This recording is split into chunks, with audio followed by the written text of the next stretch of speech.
Well, obviously, there are conflicted feelings. We can say that people here, the Palestinians in Gaza, often feel fear for their lives and the lives of their loved ones. They also feel courage. They also feel that they have no other alternative, because simply in Israel there are shelters. Even when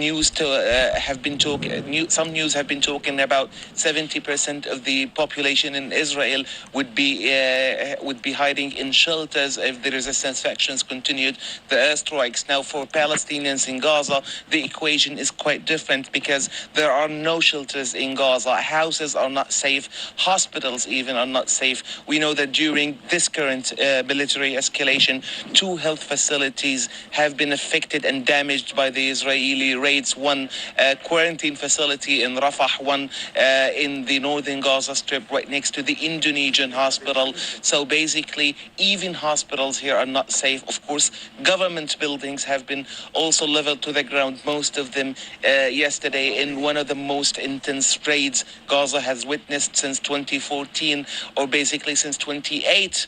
That was the first war or large-scale military offensive that Israel launched on Gaza, when they started by shelling all of security sites and government buildings across the Gaza Strip. So basically, I can tell you that people here right now, as we speak, are just getting flashbacks of the sufferings they've had to endure during the past 14 years.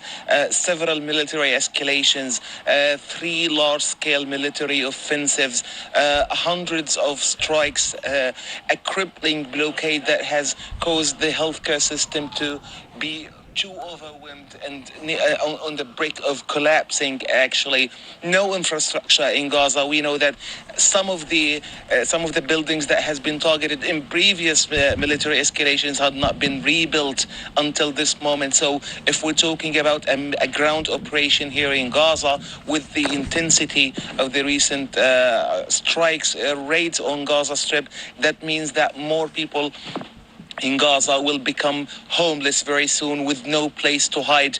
In 2014 war, a similar incident happened in Shujaiya neighborhood east of Gaza City. At that time, people had to actually flee to Al-Shifa hospital. They slept in public parks and in the lobbies of the hospital. Of course, we know that this slows down the process of treating, because a war would be going on, and that of course means hundreds, if not thousands, of wounded Palestinians would be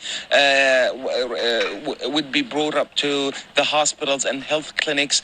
We know that health ministry had already activated the contingency plan, as well as the Ministry of Interior here in Gaza, since day one, and by day one since Monday, when escalation was erupted by the tensions in Jerusalem, specifically in Sheikh Jarrah, and of course the crackdown on Palestinian worshippers in Al-Aqsa.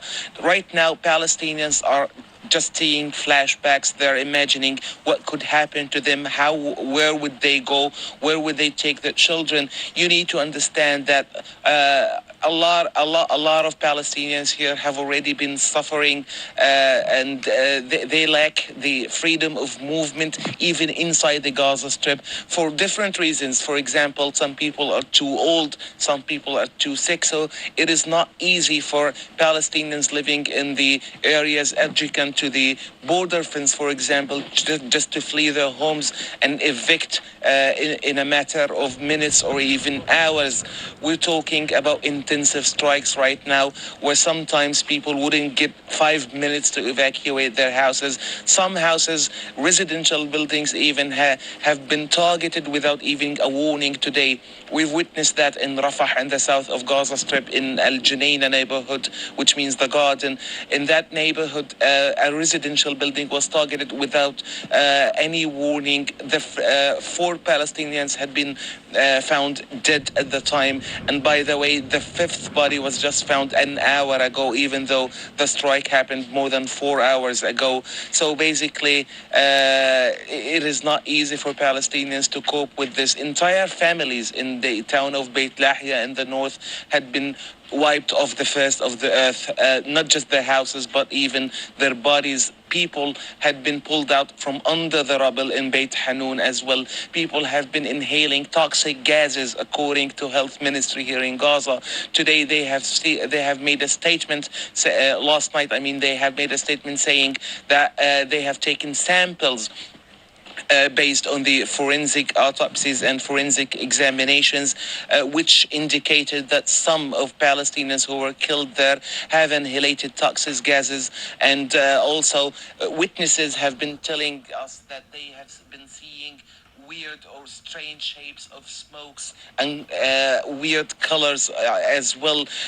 Doctors here are not able to identify these materials. That's why there have been claims that Israel might have used white phosphor during the recent attack, specifically in Beit Hanun and in Abu Ouda Street, where, by the way, people here had to live without electricity for the past 3 days mainly.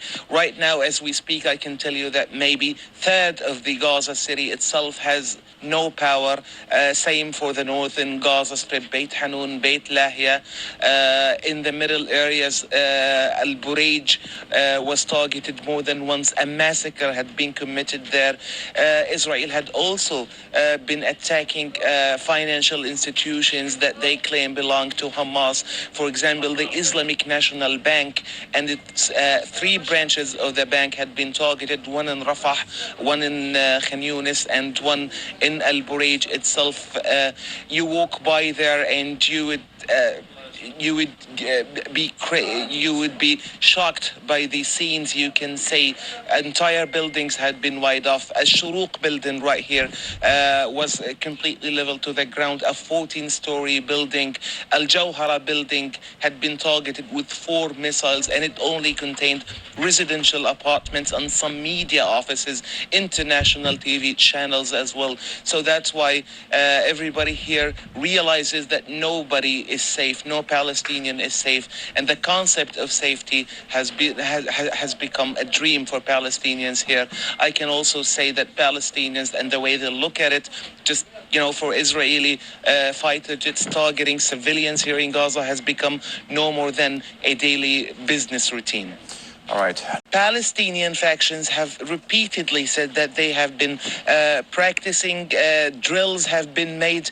A statement from Al-Quds Brigades, the armed wing of Islamic Jihad, and Al-Nasr Brigades, also another faction in Gaza, mentioned that they are waiting for an Israeli ground operation. Of course, they are trying to challenge the Israeli military, saying the drills we used to take and practice will be actually performed if you dare enough to enter the Gazan enclave. So basically, I think rocket launching will continue here in Gaza. Of course, even when the Israeli fighter jets were targeting sites and civilian neighborhoods and residential buildings, the resistance here in Gaza continued to fire rockets regardless of the risks. So basically, they are still determined to continue with the same path, because once again, they do not think that any political efforts can be reliable after this moment. Israel has often broke its promises in any ceasefire agreement. Until yesterday, there was a small hope of reaching a truce between the armed factions in Gaza and Israel. Unfortunately, according to Palestinian resistance factions, Israel was not committed enough and attacked the resistance leaders and assassinated a top commander in Hamas yesterday. So basically, they're also saying that their demands are quite simple and more than reasonable, because once again, at the moment where a ceasefire agreement was approaching, the only demands and terms they had was for the Israeli army to stop its aggression and brutality against people in Jerusalem, in Al-Aqsa Mosque, to withdraw from Sheikh Jarrah neighborhood, where they still plan to evict its original residents, and of course to immediately stop their aggression on civilians here in Gaza. According to Palestinian resistance factions, these terms and conditions were very reasonable, but Israel apparently did not approve and started to attack militant leaders and resistance factions leaders here in Gaza, as well as civilians. Buildings had been completely leveled to the ground yesterday by the Israeli forces. 4 buildings had been completely flattened in the past 2 or 3 days. Ever since Monday, people here in Gaza continued to lose shops, buildings, lives. More importantly, there is a great sense of fear among residents here. If a ground operation actually takes place, that would also mean, once again, the displacement of hundreds of families along the border fence, right from Rafah in the south up to the Beit Hanun area in the northern Gaza Strip. That would also mean that more targeting in the streets, in the main roads, will take place by Israeli fighter jets, because once again, Gaza is a very small territory, and it is not easy for people to be protected. It is one of the most highly densely populated areas in the planet. Basically 2 million residents live in this tiny strip of land, so it is not easy for one to protect themselves from such. Well, during the past hour, we've been hearing sounds of explosions caused by the artillery and the Israeli tanks as well. They've been shelling east of Gaza City, east of Beit Hanun in the north, and also we're getting reports that the eastern side of Khan Yunis and Rafah in the south are being targeted by tanks as we speak right now. Apparently, several injuries had just been reported. 5 ambulances just reached at Al-Shifa medical compound now. This indicates obviously that a number of injuries was caused by these airstrike, by these raids from the artillery and tanks. Air raids, the fighter jets did not stop for a moment. That's what I can tell you right now. There have been some very intense heavy air raids all over the north of Gaza Strip, specifically in Beit Lahia and Beit Hanun. For Palestinians here, the senses of fear continues to rise, specifically among children here. We've been hearing the figures and numbers from health officials. 28 children had been killed so far during this escalation. I'm sure you can maybe hear the sounds behind me. Israeli fighter jets are currently attacking the eastern side of Gaza and Beit Hanun. Nizar, the fact that the Israeli army has launched an air operation, the country's air force is now involved in these attacks. How significant is this? I mean, this changes everything. Well, obviously, even when tanks and artillery started shelling the eastern sides of the strip, resistance factions here seem to continue to be not convinced that Israel will actually take that step.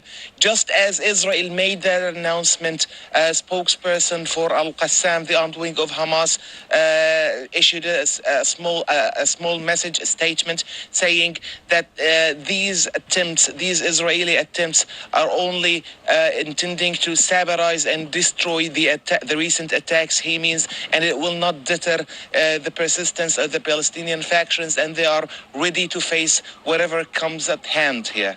So basically, resistance factions here are still determined to continue the fight. We know that during the past 2 to 3 hours, barrages of rockets had been fired towards Tel Aviv, Beersheba in the south, Ashkelon, Ashdod, everywhere. So basically, saying that this is an actual war zone now would not be a metaphor. Trust me, this has been one of the most intense nights Gaza has witnessed in years. Some nights in the war of 2014 were not as bad as this night.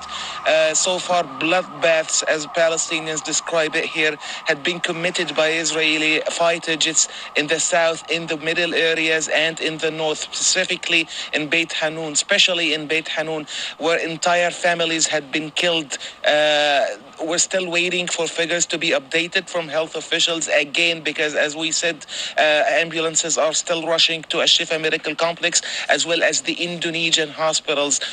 More people were found killed under the rubble in several sites that were targeted earlier tonight by the Israeli forces as well. But for the people in the eastern side of the Gaza Strip, starting an actual ground operation means displacement for the Palestinian people. This is basically a reminder of the whole core of the Palestinian issue 1948. We know that 2 hours ago, people in Beit Lahia and Beit Hanun in the north, as we mentioned before, started to flee their homes and headed towards schools for the UNRWA in Gaza City itself, specifically in Al-Nasr neighborhood, to protect themselves and their children from the Israeli bombardment. But right now, I'm telling you, if the artillery and the tanks continue to attack Gaza, then most likely people in Ash-Shija'iyya, Ash-Sha'af, the eastern side of Gaza City itself, as well as eastern sides of Khan Yunis, will have to flee and leave their homes. That would mean another catastrophe for Palestinian people, because once again, with the intensity of the Israeli airstrikes, there are no safe places in Gaza. Nobody can walk easily in any of the streets, but we've seen people doing that, risking their lives, because even having the slightest chance, like a 10% chance of survival, would be